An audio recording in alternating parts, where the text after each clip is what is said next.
Ooh. You can laugh.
Our youngest just turned 8.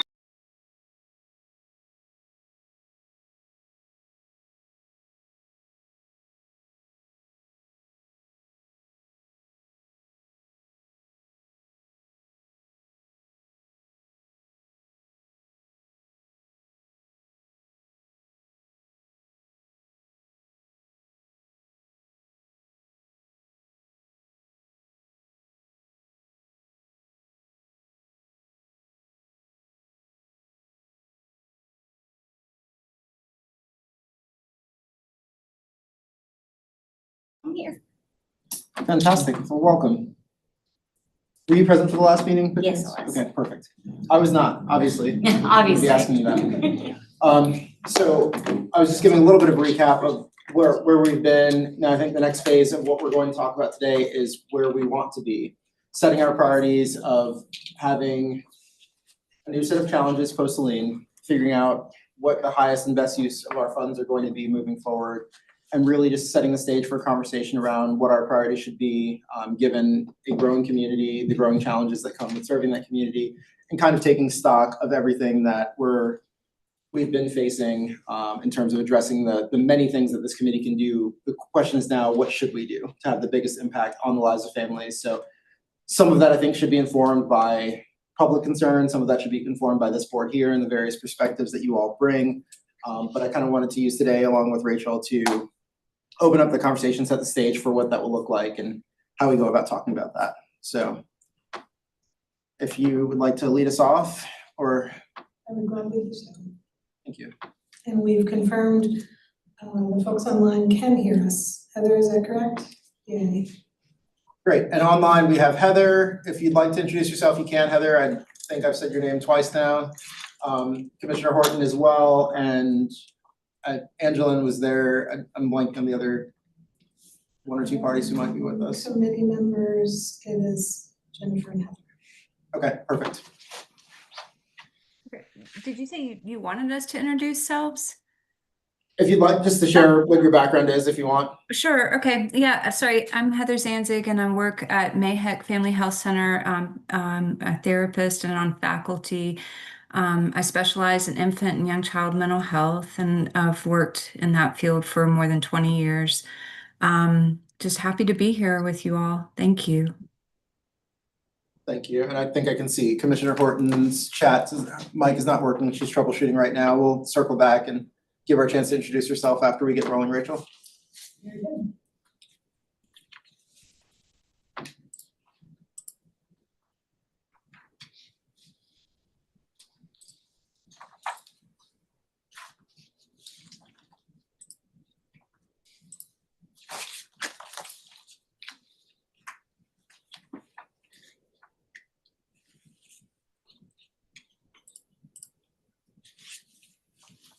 All right, so here we are in September of 2025, continuing this funding strategy series conversation that we've been having over the past few months. Let's see if I can figure out how to get all those extra things off the.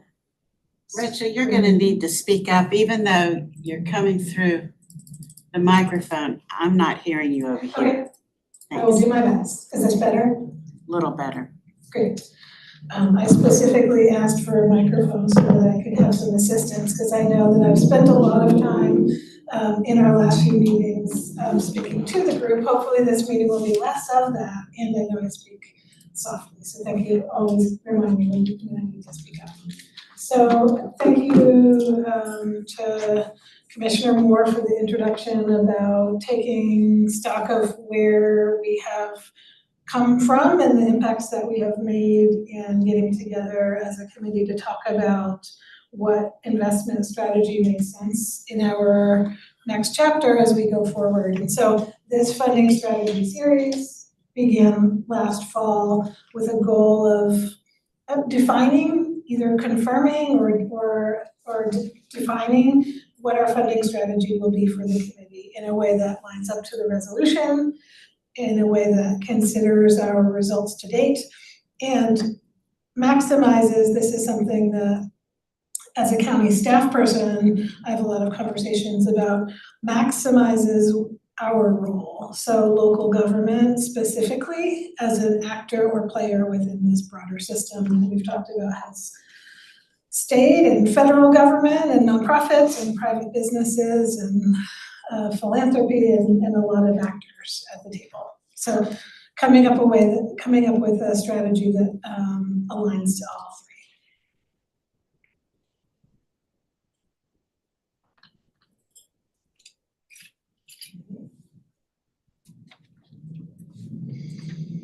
So looking back, we have done a lot of data assessment, talked about what slots look like, what quality looks like.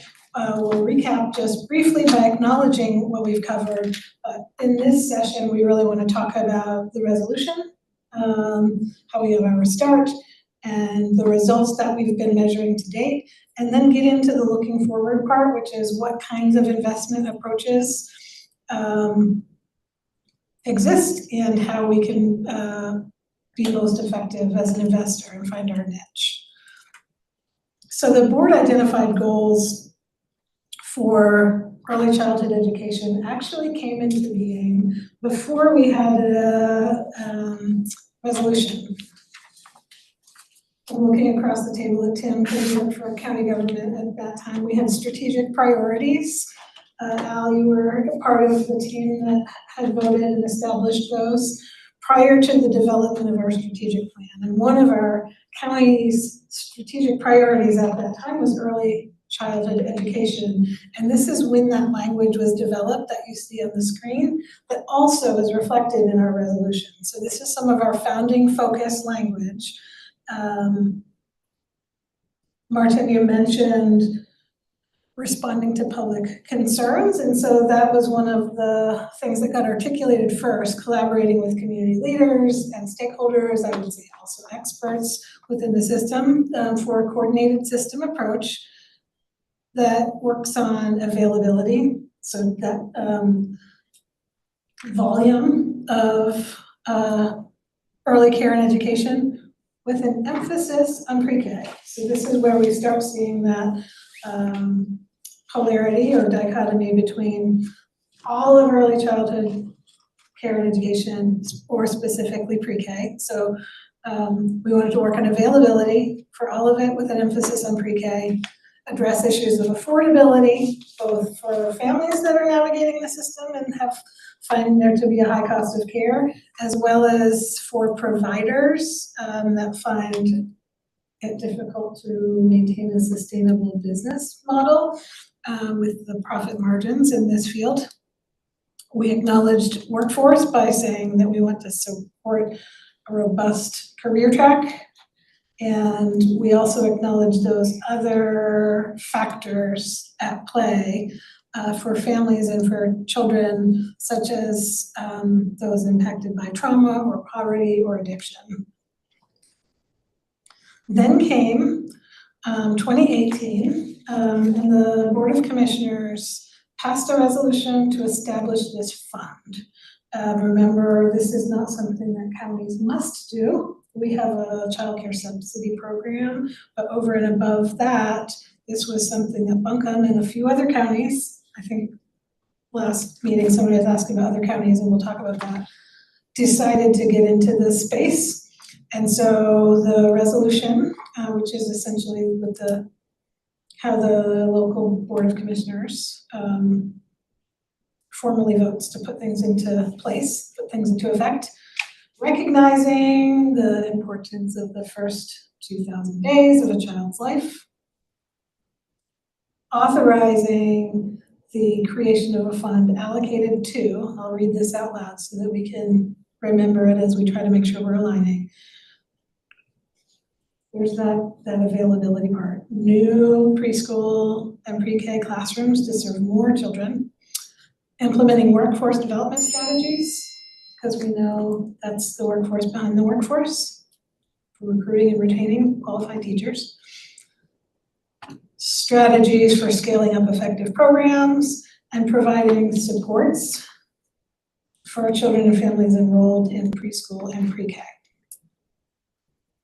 Remember, all that language that was on the previous screen made it into the resolution as well. Sorry for the delay, the slides got jumpy. Okay, so measuring our results.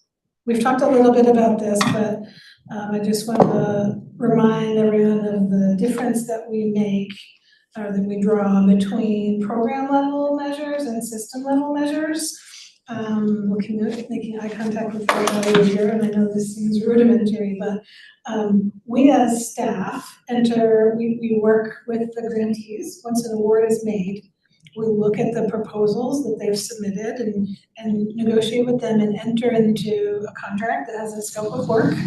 And it covers for each of them what their budget is, how the funds are going to be used, what they will do, the services or activities that they're going to carry out, and the measures that they're going to track and report back on. And those measures are very specific to their own funded projects. These are the 3 tabs, basically, when you get those quarterly reports from funded programs.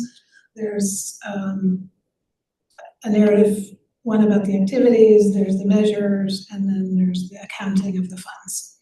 That is separate from what we call system level measures, which are those big picture indicators that we want to see change as an overall result of the early childhood investments, the community outcomes. That's the stuff that Commissioner Whitesides and his colleagues were thinking about when we said we should form a fund, so that we can see those overall conditions of the community change.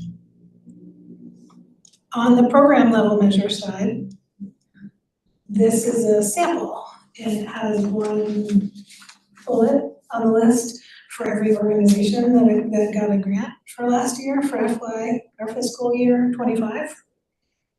So you can see it's very much about counting how many people were served in a specific program, how many maybe of those participants demonstrated the desired change, the children that met the developmental milestones maybe, or for a behavioral health program, children that had a reduction in challenging behaviors.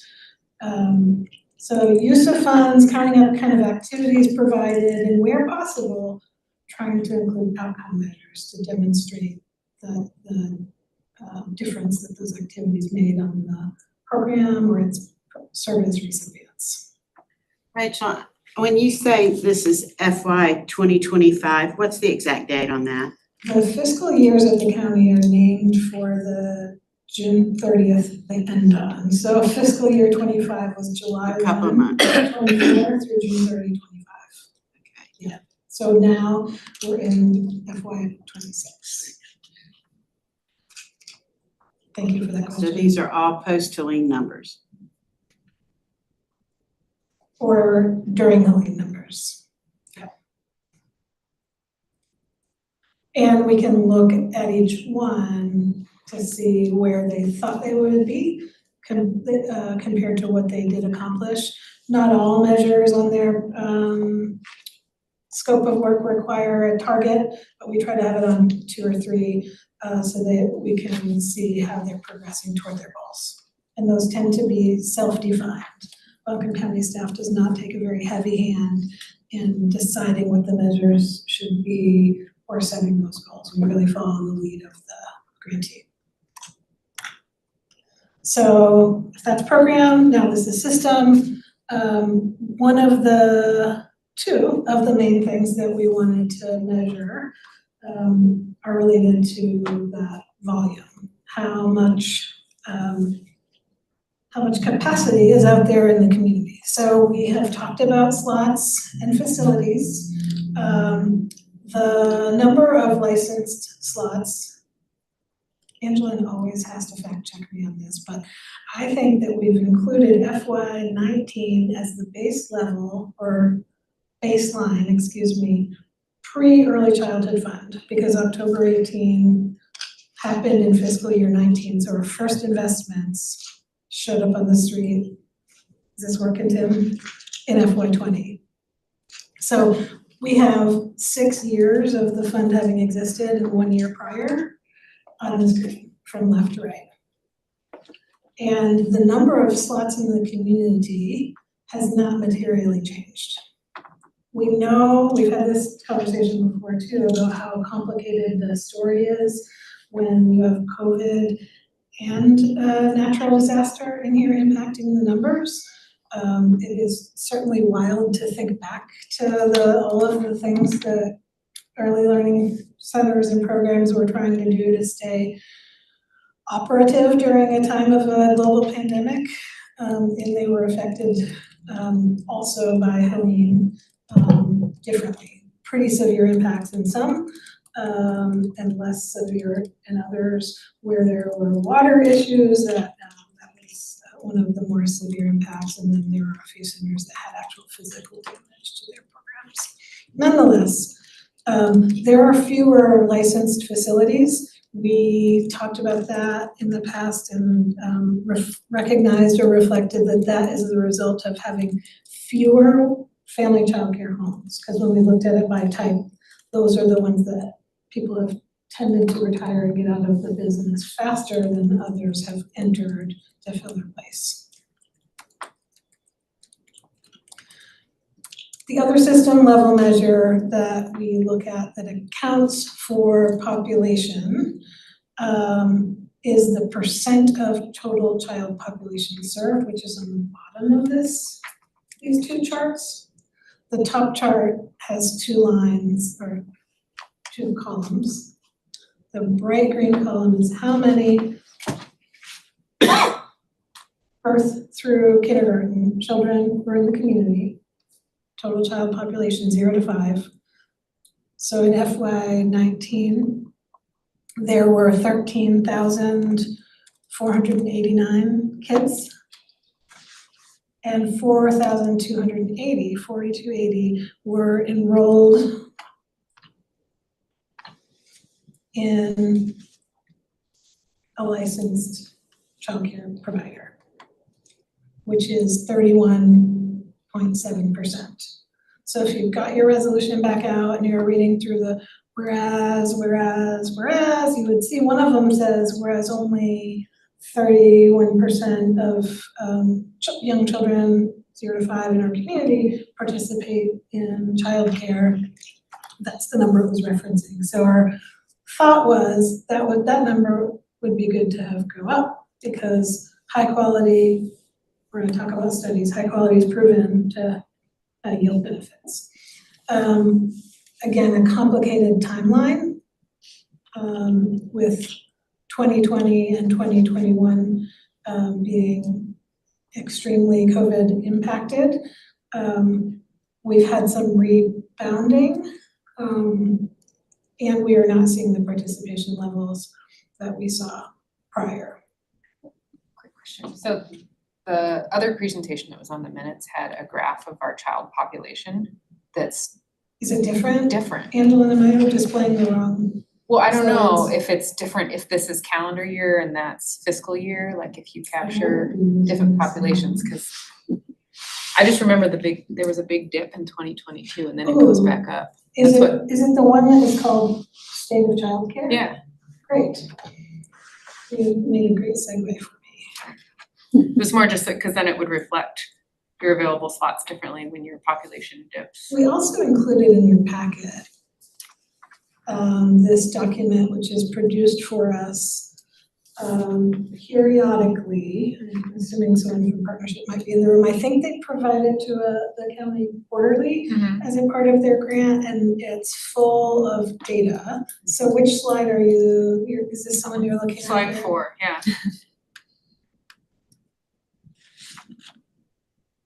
The numbers are different than what were used on the other slide.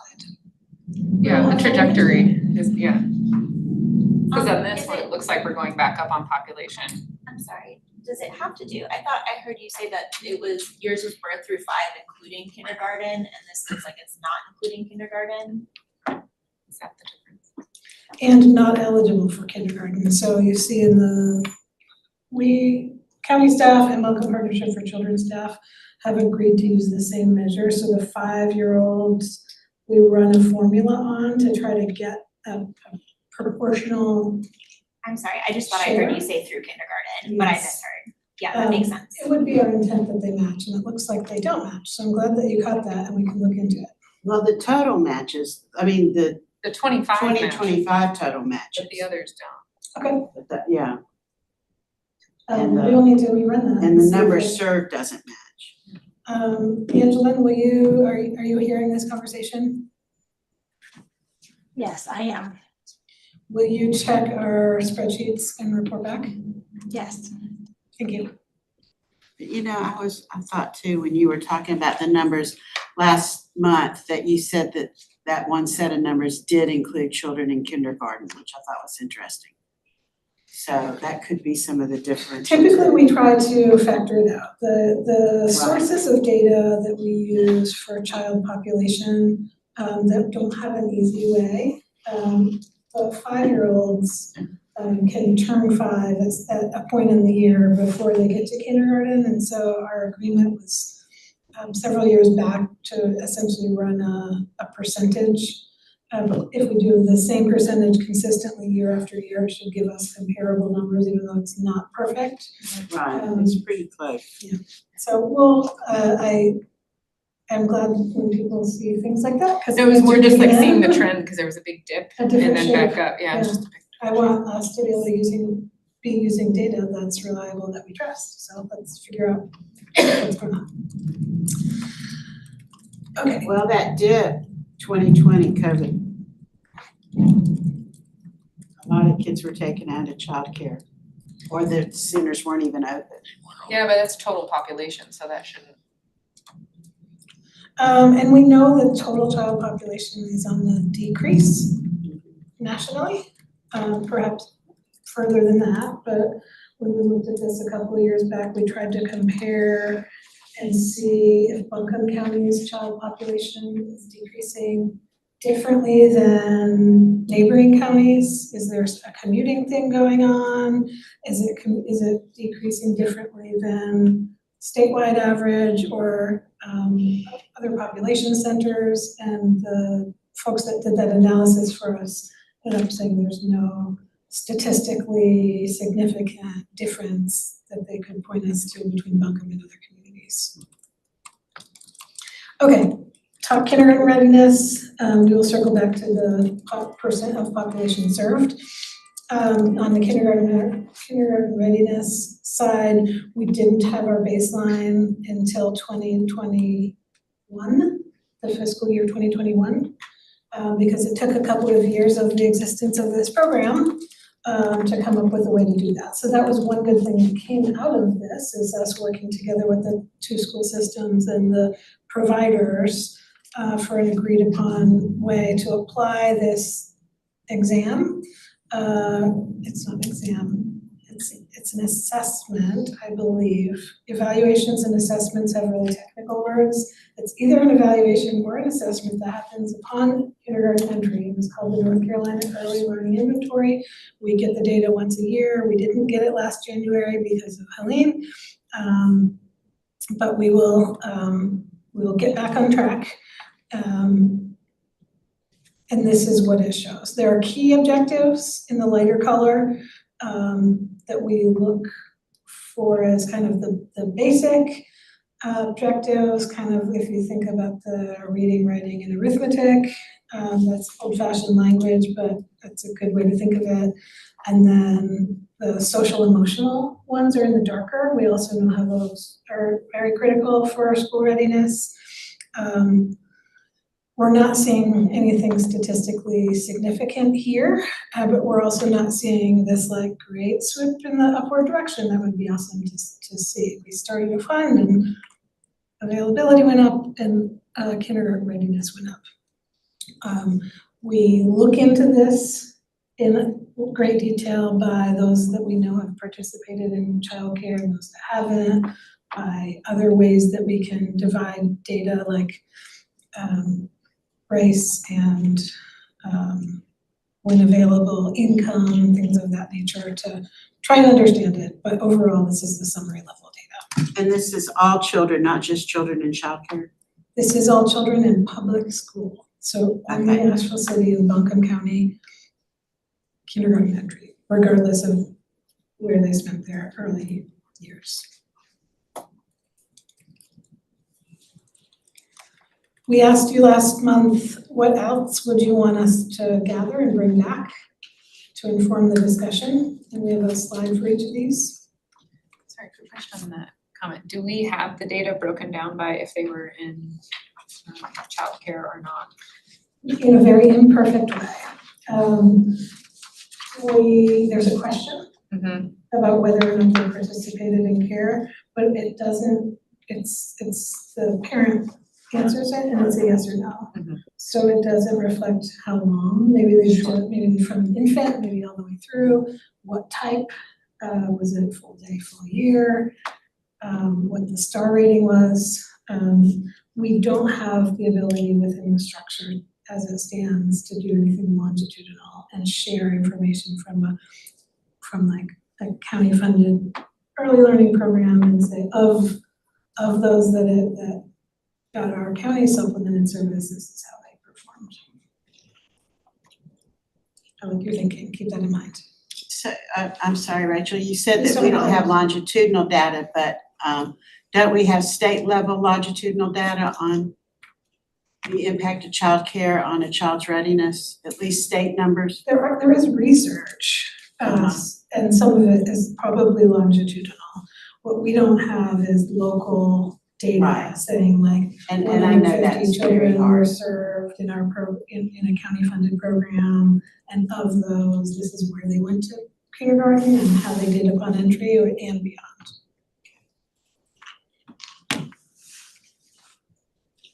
So what does it look like in other counties? Wait lists, star quality, ratings, workforce education levels, parents and families, and research studies. So a quick tour through that information. We often compare ourselves with Durham, Mecklenburg, Wake, and Forsyth for the purpose of looking at early care and education, because those are the counties that are doing something specific to pre-K over and above the other public programs.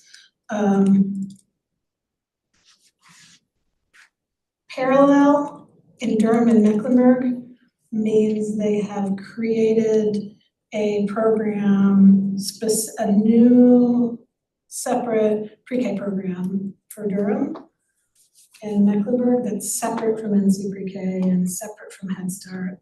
So it's parallel to any of the other programs, whereas Wake does a supplement for NC Pre-K and has a 3 school. And Forsyth used some of their American Rescue Plan Act one-time funds to support some pilot classrooms with enhanced services. Can you just say a word more about what Wake does with their supplement? I thought all the counties had supplements. Are they supplementing that supplement at the county level? I will gather that and come back. I can say generally, all counties can participate maybe all counties do, in the NC Pre-K program as the state structures it. And it comes with a certain amount of reimbursement for the provider per child. Here in Buncombe, we're supplementing that with one of the programs that NC Pre-K enhancement program that Buncombe Partnership for Children runs. So the provider, instead of getting X dollars per month for a child, they're getting X plus the supplement. Wake is the only other one that I am aware of that does a model like that.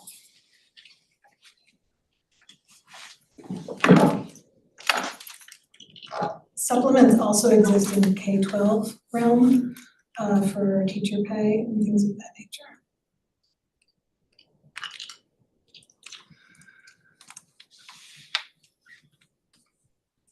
This was additional information to go with the prior slide, looking at those same counties. Do we have, oh, before I switch, I did want to show the percent of total child population served at the bottom. So you can see in the salmon at the very bottom, 0 to 5, provided it's an accurate number, we're at 28.5%, higher than Mecklenburg, but not as high as the others. And then there's a sub breakdown for the 4 and 5 year old population versus the 0 to 2. I don't know where the 3-year-olds fit on that either, I am now just realizing, but there's a breakdown. Yeah, that's what I was wondering, if the total 0 to 2 was included in the total 0 to 5, or if that was meant to be a separate subset. The 3-year-olds are missing right here, yeah, if that was just like a add to that. It seems like the 3-year-olds are missing. Yeah, 3-year-olds missing.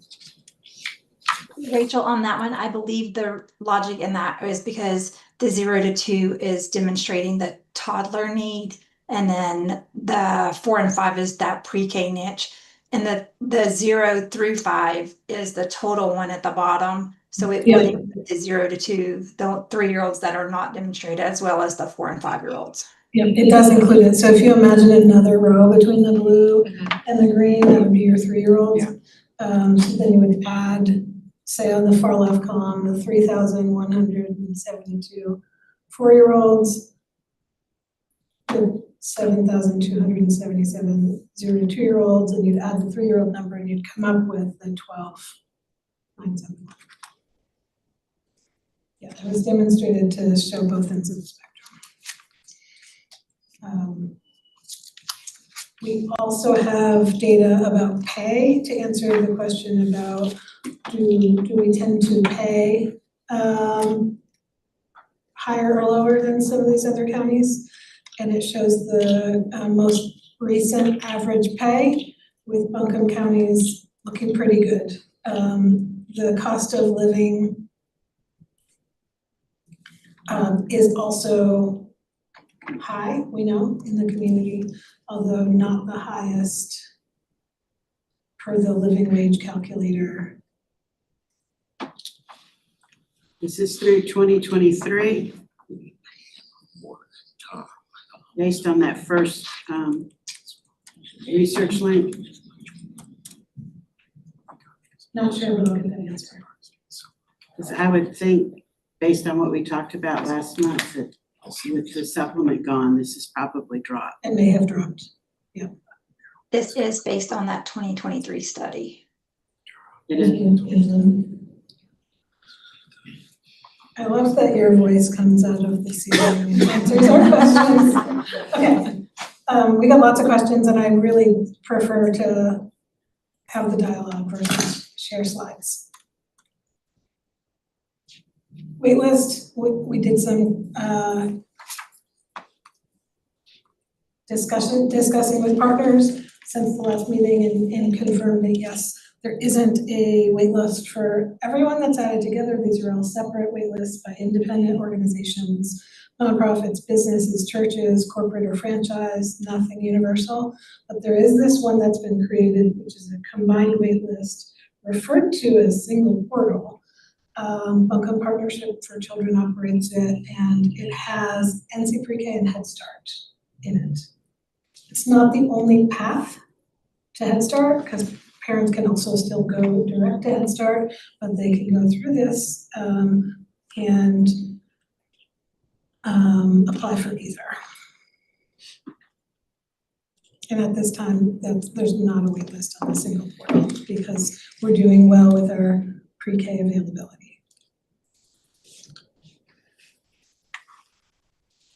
Question last time about why is quality lower, and good remembering that it was Montessori that's a driver of that, because they opt out very often to not participate in the quality star ratings over and above the 1, which says they meet minimum standards,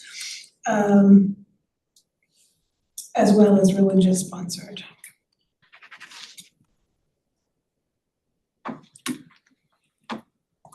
And the question about what's up with teacher education going up overall, but not as much in Buncombe as it has for the rest of the state.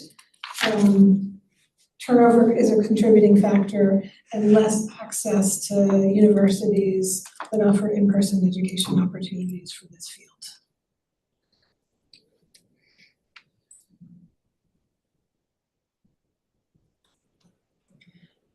We searched for information about what do parents want, and there wasn't a great data source. So that could be something that if and when it's time, back to Martin's comments about public concerns, what's the sentiment, what do parents want? We pulled just some general information about a Buncombe County community survey, and we did hear that the majority of respondents felt it was important or very important to improve early childhood education, but that's a pretty vague community sentiment, not specific. These studies, similar to what Stacy was referring to,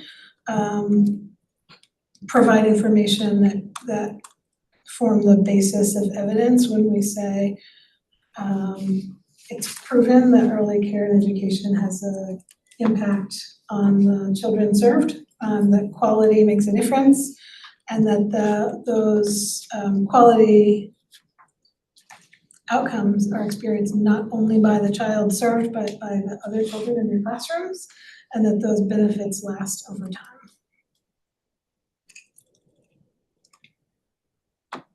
So we've covered a lot of territory, and I want to switch into investment approaches in a sec. Before we make that pivot, other thoughts or questions?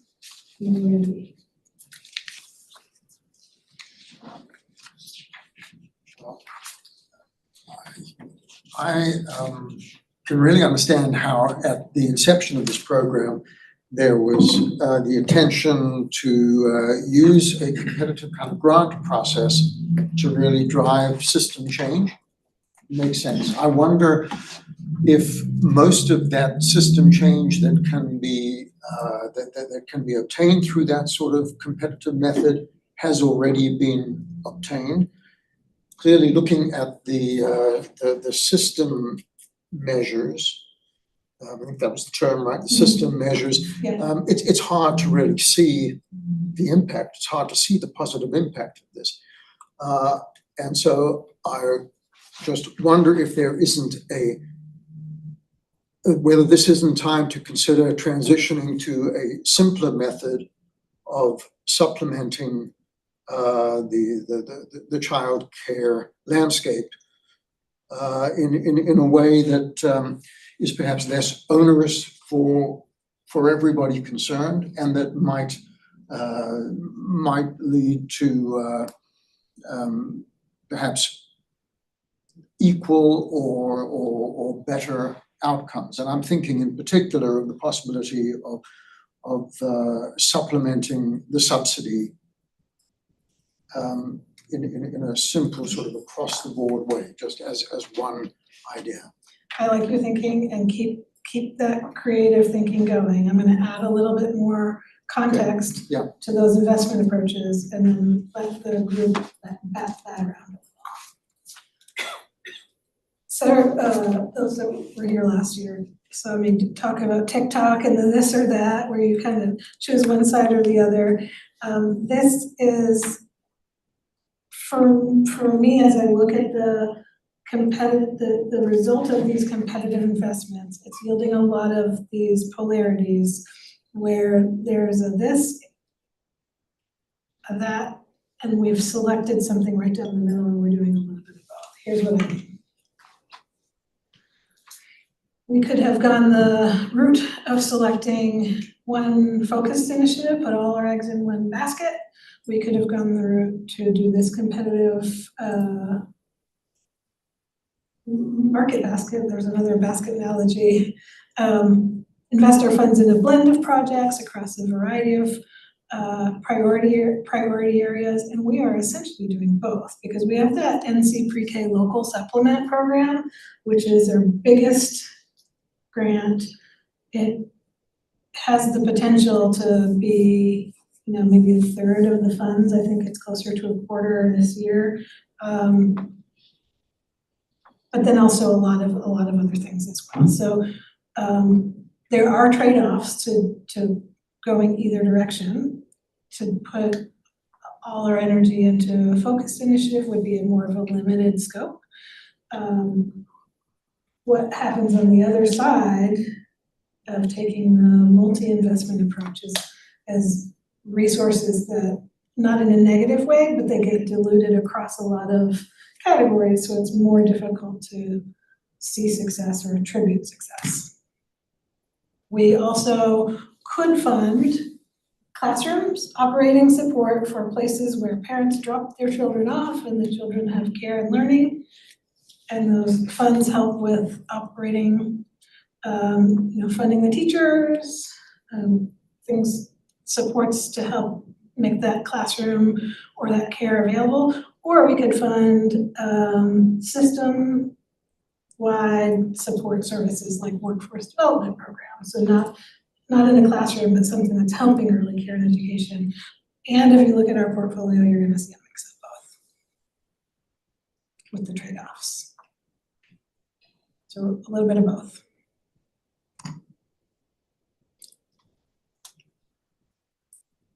I really didn't mean to leave 3-year-olds out of this either. I guess it actually just organically happens. There's a spectrum in there. The infant and the toddlers, we see really long waiting lists there. Less availability, it's more expensive to provide because of the ratios for the littlest ones. Pre-K, this is a lot of what's been really studied for those kindergarten readiness benefits. There's been studies, of course, about child development all along. And where we've landed is a little bit of both. Have you ever looked into unemployment percentages and the effect on childcare enrollment or any negative effects there? Because I know certainly, I think that that's part of why the business community cares about early care and education. It's for that child care component for workforce support. I tend to mirror the language of professionals in the early care and education space. So we talk about child development, but when there's a parent that is trying to figure out how to juggle everything, access to somewhere safe for their child to be while they work is huge. So I know we've looked at it a little bit over time, and that's an important part of the equation. I think I'm touching the microphone. I took off my jangly bracelets, put them back on. I'm trying not to make too much noise. Okay, infant, pre-K, we're doing across the spectrum. Operational or startup, there's a concept that we would be able to use this fund to open new classrooms. That was language that was in the resolution to help grow and expand. And we're funding costs that don't go away every year. So if we stop funding one of those programs, they're just going to have to scrape and find another way, another replacement funding source for it. So there can be disruption when we're funding something and then don't fund it. So we do both. We try to fit in some startup where we can, but there doesn't overall tend to be much turnover or churn in our funding portfolio year to year. This really speaks to the same new versus renewal.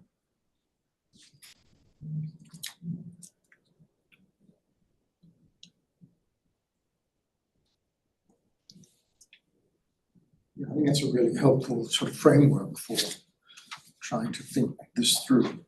And, you know, to think of this or that or some combination of those two. If I were to ask everyone to go and put sticky dots to choose like which side of the spectrum would be the most preferred, that was one way of like pre-sorting, but the idea is to really challenge ourselves as a committee and think, what's the right investment approach for here forward, given where we thought we were heading, how far we've come so far, and the current conditions.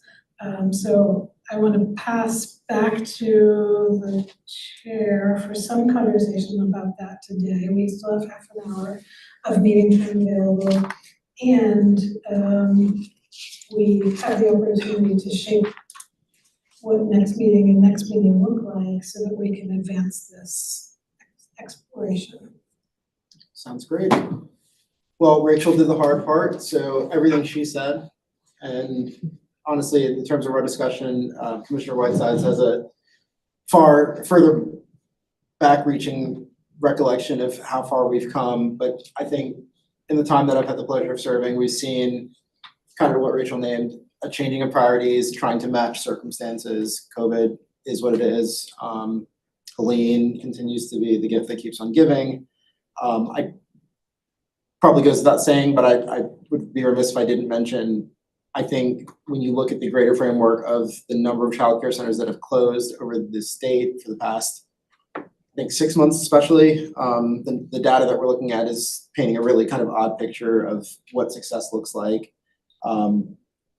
But we want good numbers. I'd like to just jump in quickly and Please. read something Heather put in the chat that says, I wonder if the grant funds have had positive impact over the past 7 years in that they maintain the stability of slot and quality programs that otherwise might have been such a drop in statistics like we've been seeing. Heather, thank you for saying more eloquently what I was hoping to get to. Now I can just go ahead and adopt your statement. No, the truth is we were dealing with a crisis, and a few of you were on board to recall that we made some emergency decisions around trying to make sure that we didn't lose a center. Christine Avery picked up extra slots, and the number of places that have been closing over the past few months has just been astronomical. So redefining what success looks like, and then figuring out how we leverage the funds that we do have to be even more successful so that it shows up on paper. Since somewhere over in Winston-Salem or apparently Mecklenburg, which Commissioner Whitesides appropriately noted is not doing as well as us in many metrics, they're looking at our data and trying to figure out what they should do next. So I think if we set our sights on how do we look as successful both in practice for our community and on paper in terms of what we want our success to be, and then go kind of full force in whatever that may be, this or that, I'm open to any set of ideas that gets us closer to the conclusion we need to reach. I don't want to be the person setting that priority. I think that should be a community kind of focused conversation. So I'll go ahead and spoil the well a bit and tell you, I think we should get some input from third parties. I have ideas about where that's at, but in the interest of not being an attorney who talks too much, I would love to open it up to y'all. What's your immediate impression from the data you've seen? For those who've been on for a while, you've seen how the process goes, you know how the grant funding, it's a great system in a lot of ways. It's equitable, it's fair. We're very focused on how do we score this appropriately? How do we do that? The other side of it, me speaking to like having 5 minutes of free time a day, it is not conducive to having a lot of time to review the applications, to be fair in your scoring metrics, to remember what you did 16 applications ago. Those kind of things are inherent kind of pitfalls that we run into in any system. So anything we can do to kind of narrow that process, I think is right. It's cumbersome. y'all are somewhat nodding. I imagine it's not easy for our programs either, but doing something in a way that everyone can see what we're looking for, even if it doesn't make everybody super happy as far as what our goal is, having a goal that we all agree on as a board seems like the first relevant step. So all that said, anyone questions, comments, any concerns?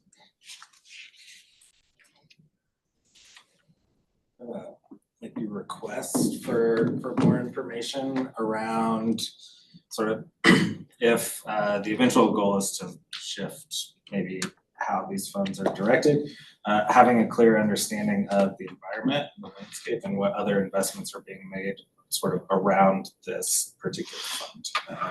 While it's a crucial one, it's not the only one, and as Rachel mentioned, the business community is a group that's invested in early childhood education, and I know there are advocacy efforts underway to support that. There are statewide initiatives, so getting a clear picture of sort of where that support is going will, I think, help us niche down and figure out where we need to be. I agree. Rachel, I'm not sure what form that takes, but I imagine we can pull some data from what the chamber is willing to give us. I'm listening and formulating some ideas, so maybe we can talk for a little bit and then imagine some ways to bring in those third-party voices, whether it's the expertise side of the house, those kind of system actors that might be able to fill in some color, as well as public voice. I think one of our guests has a question. Yeah, hi. Yeah, I'm Kalana. I want to be a little bit of the voice for the third party rep. I'm one of the people in the community that's trying to open childcare, and I heard about this wonderful meeting and get to meet all of you guys and hear how passionate you are about our community and figuring out how to better fund our childcare. My comment is kind of about how I have struggled getting just established in childcare in the area and how we can work on funding and different processes together to make sure that startup businesses and retention of those startup businesses are still able to happen. So I'll tell you a little bit about me. I'm a young entrepreneur and educator. I want to open a program called Mountain Maestros. And I have ran into so many barriers in this process of opening a childcare. Commercial real estate is limited. Purchasing property often means cost over $700,000, which is out of reach for most startups. And my kind of question, I know these barriers aren't unique to me. I wanted to figure out how can we, as Commissioner Board, business leader, fellow childcare providers, how do you succeed and navigate these obstacles? And is there a way to streamline that process for new people wanting to establish roots in childcare in the community?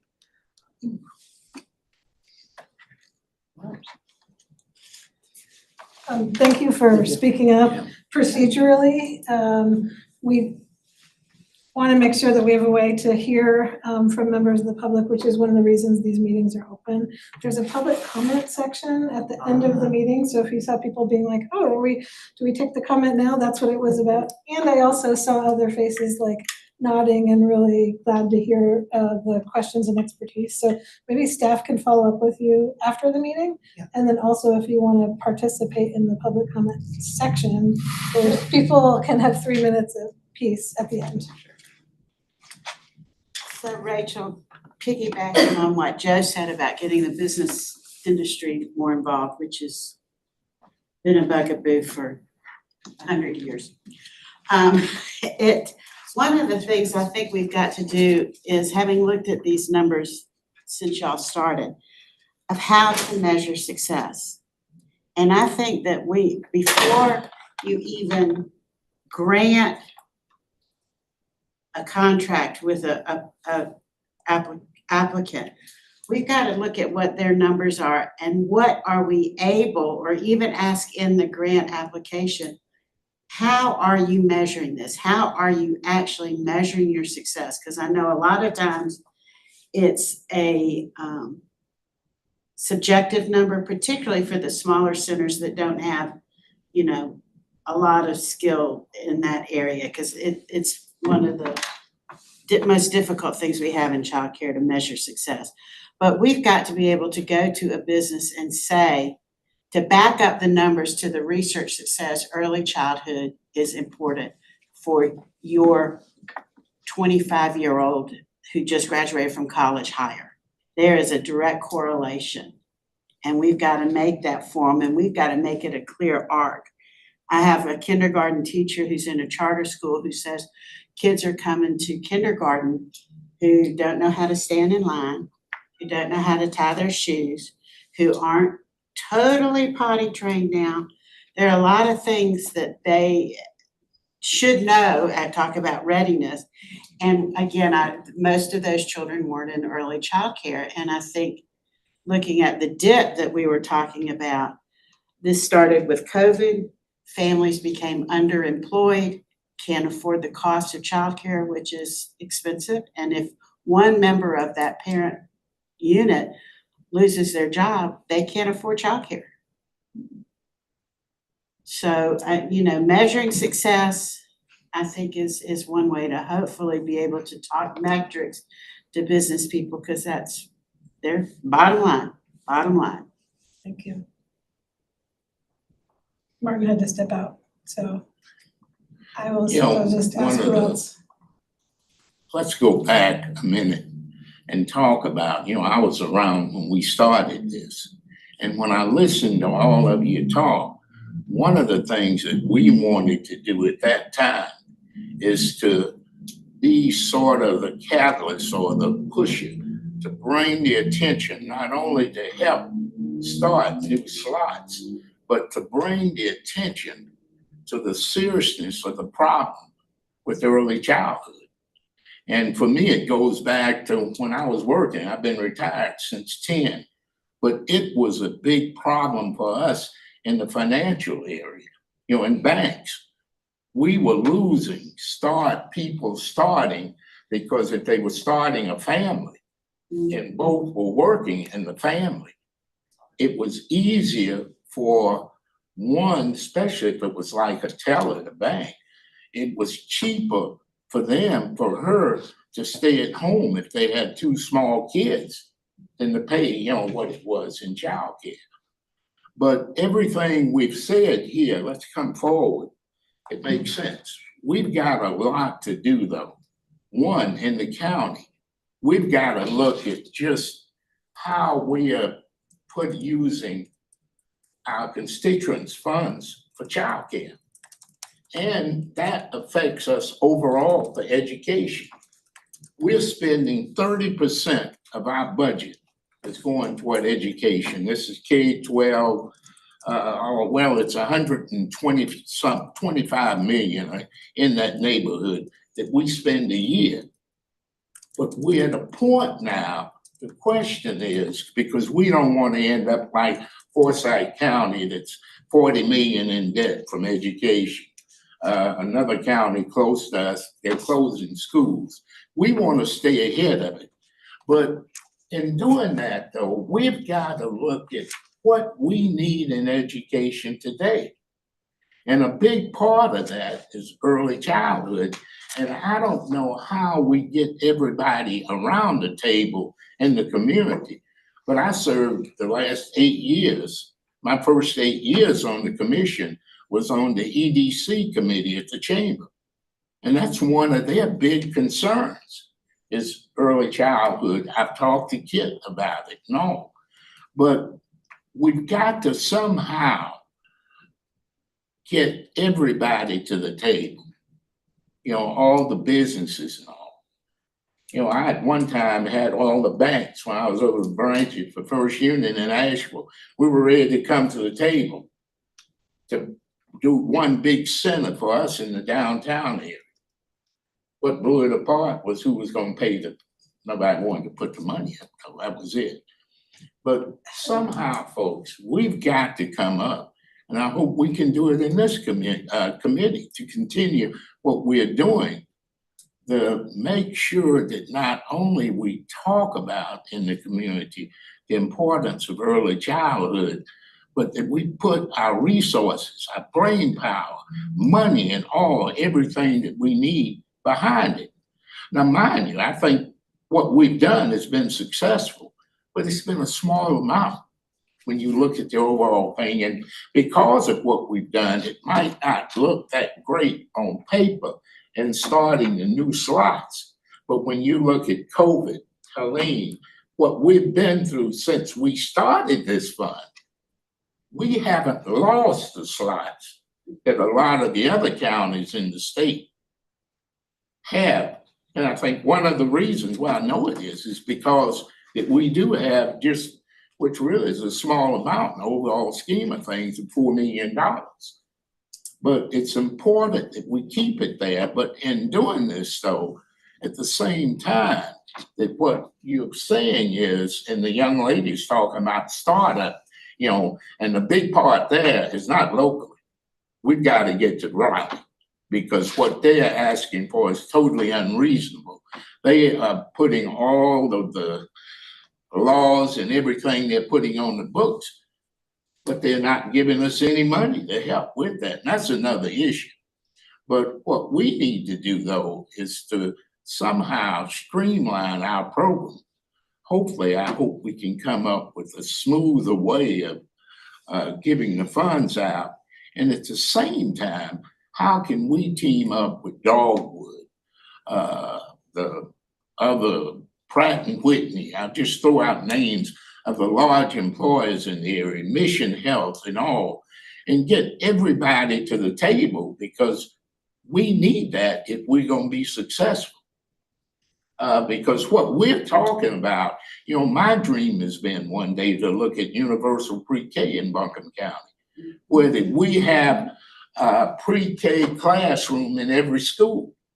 And it's not unreasonable, because our schools have, I've looked at the numbers, they have the room. They have a lot of room in some of these classrooms, some of our schools. But we've got to somehow sharpen our focus as a group to bring all these. I don't know how we do it. That's why all of us are around the table. But we're at a critical point now, and we can't let what little progress, well, it's a lot, I think, what progress we've made in the past die. But now it's the time, I think, what we're up against is we've got to take this to the next level. Thank you, Al. I made a note about the shining attention on the seriousness of the problem, as well as that intention to act as attractors for that other investment. Heather on the Zoom has requested to chime in.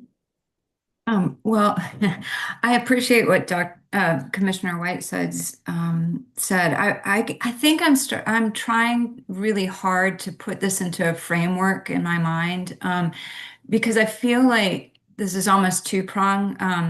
What Al said about like having the funding giants and working with those at some point to address like universal pre-K or startups. And that to me is like this beautiful cause that is almost a separate issue. I kind of view over here in number one of like, how are we going to define very, very clearly what our expectations for grant applications? Because like being a part of that funding cycle a couple of years ago, I think, before Helene, and I can't remember how many applications we had, but it was a lot to go through, as Martin said. And I wondered, can we get more specific so that some of those probably wouldn't have even applied? And to me, some of the specifics that we have drilled down on and are stated very clearly is supporting children the first 2,000 days, so 0 to 5, and also increasing slots, and increasing the support and education of our early childhood educators. So like just if we could get really clear about the language and it's almost like we can only do so much with this amount of money. And so while we would love to welcome in all kinds of other creative ideas or options, that's not our reality with this small pot of money, even though it seems like a big one. And so I think that getting really clear with our next round of applications about what we will accept and what we're looking for is going to be very important, and us being clear as a committee. And I also wanted to say that we have some giants within our community that have been, the partnership, or there's so many programs that we have already funded through these grants that are very knowledgeable, that are very strong, that have been supporting and I think upholding slots and centers and high quality education and early childhood educators in so many ways. We have some people that are doing really amazing things, but I don't think everyone knows about it. And I think we need to build on some of those that we already have and acknowledge what is working well. So that's a lot to say and perhaps just redundant, but that's how I'm conceptualizing it. Thank you. Rachel, on these numbers that you gave us, surprisingly, on your system level measurements of slots and facilities, we lost 9 facilities. Presumably a lot were family care homes, which means a small population. But you had a net increase of 52 slots.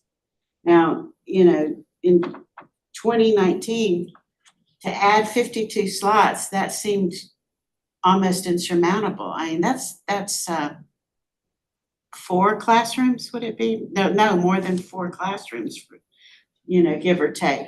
That's a lot, particularly given COVID and Helene.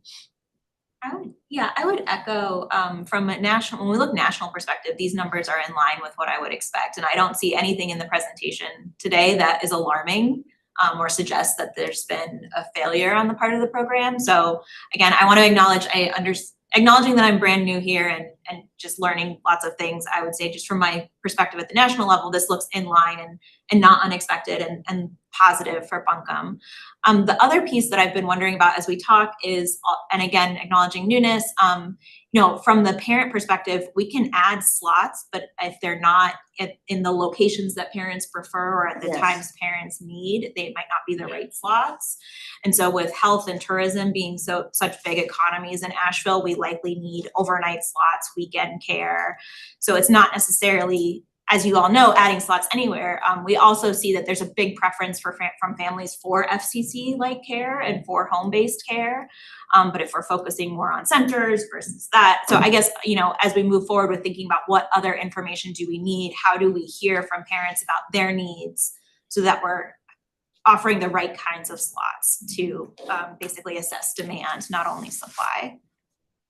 Yeah, I'll echo that, because I think I'm still stuck a little bit on this wait list conversation of not having good data on demand, and that the wait list could actually be replicated from a numbers perspective or overinflated because people are putting multiple names on lists and may or may not even be using, like, their interest, if they got called, may also wane by the time they're ready to go. I mean, so there's just so much around the demand that I think, going back to what you're sharing, is important to understand if there's a mechanism to really understand that. And then the other piece that's sort of left me puzzled is, are we too scoped in to 2019 to 2025? And do we need to scope out a little bit further as we look at, the data around Buncombe County's population and available slots during a longer period of time? So if you're scoping to the 1 year before the program started to current, then you're really just measuring yourself against your, when the intervention happened, versus looking back and studying what has happened leading up to, the period of time in which you applied the intervention. I do think it's a positive picture that we've been able to stabilize, given the 2 large impacts in our community. And so I think just emphasizing that I do think there's some stabilization that happened as a result of the fund. Thank you. Do we ever do, or do we have anyone in the committee that does on-sites to kind of validate? I don't know, I'm a very touch-feel-see person. And I know data's super important because I'm a nerd, and I like it, but Our funding monitoring is not on site. It comes in different shapes and forms to confirm the funds are being used correctly, et cetera. The on-site component that we have had in previous years are optional site visits for committee members to sign up and learn more.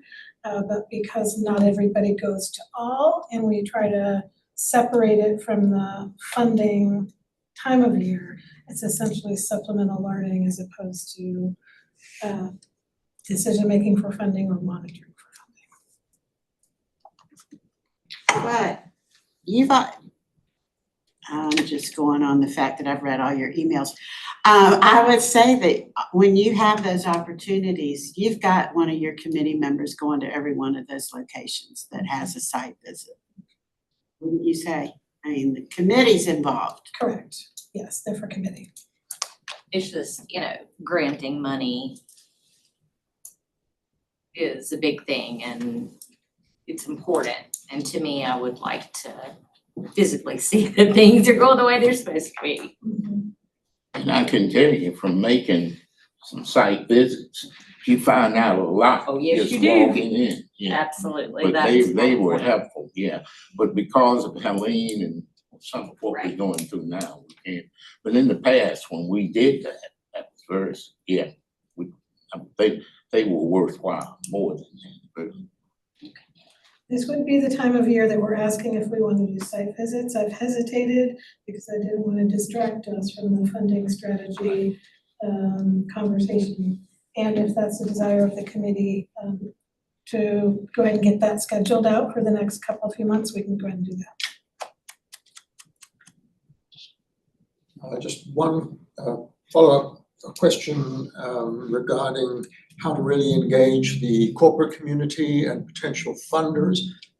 Is there any sort of mechanism like a match whereby the commission could make its contributions to early child development, could match contributions from corporate entities?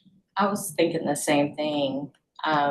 And could we have preferred vendors for our large corporations that we can funnel and kind of pinpoint and say, hey, it's almost like a safety glasses, like you have a contract with a doctor that does your glasses for that company.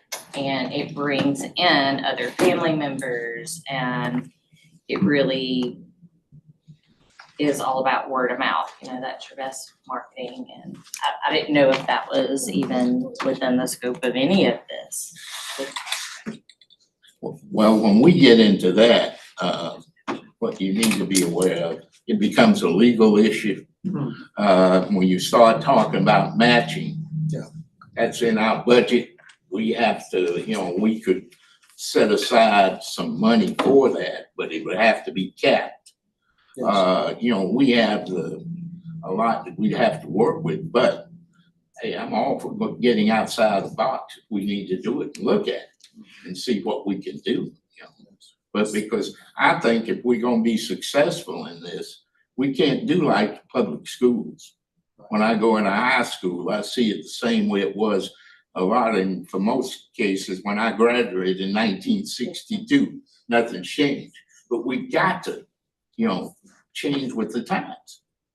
Yeah, the families, everything, and it'd be worthwhile to explore some of this. Just like we always matched, when I was working at the bank, I don't know if they still do, they would match my contributions up to a certain amount, So there is a state pilot program that I've explored wearing my business hat that is, and it's in pilot phase. Buncombe County is not one of the counties that was selected to participate, but it's the NC Tri-Share program where it's and I've been sort of waiting to see that program lift off.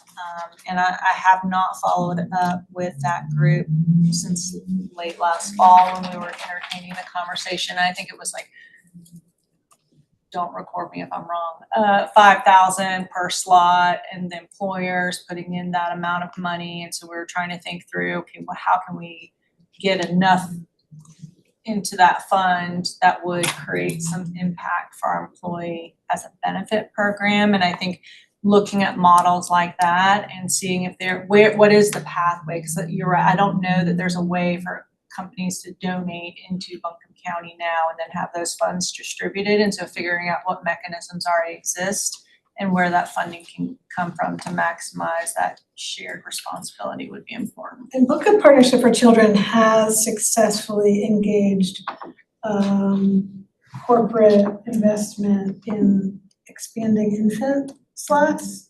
Perhaps they can, in addition to sharing an update with us about NC Tri-Share, bring us up to speed on that model.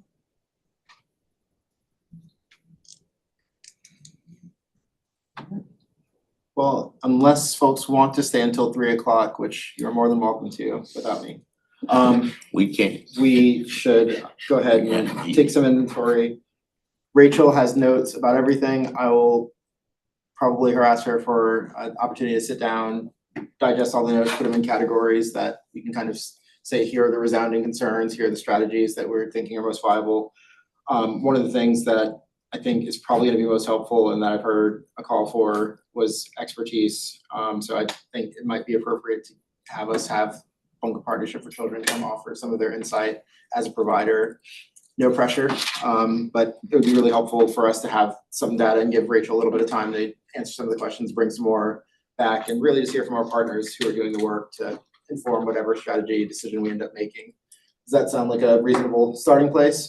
I would also like to add, I'm not familiar, or I'm not aware if you guys knew Samantha Cole. I She's do. with the NC Commerce Child Care Liaison. I'm not sure if she would offer similar insights as to what she has seen. She probably could allude to the successes of Tri-Share pilots in the other counties and where they stand thus far. I'm just gonna offer that as a suggestion for one of those third-party voices to accompany the partnerships. That's a good suggestion. I feel like she and I were lining something up a year ago and. She's in high demand, I'll tell you that. Get her Now again Rutherford and Henderson County are participating. in Tri-Share. Okay, thank you. It's a Smart Start program. I thought it was through DCC.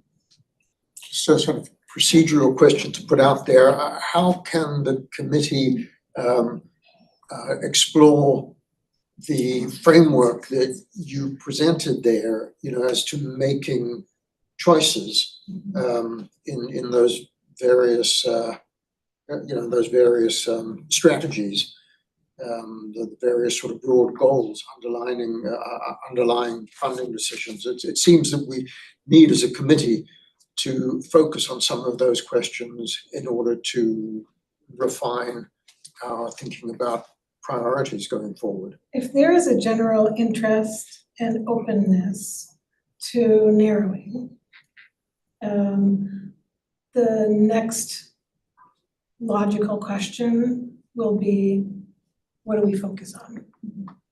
So I think bringing some expertise in from the local Smart Start organization, Buncombe Partnership for Children, who honestly is where I go for the data that shows up on all your slides.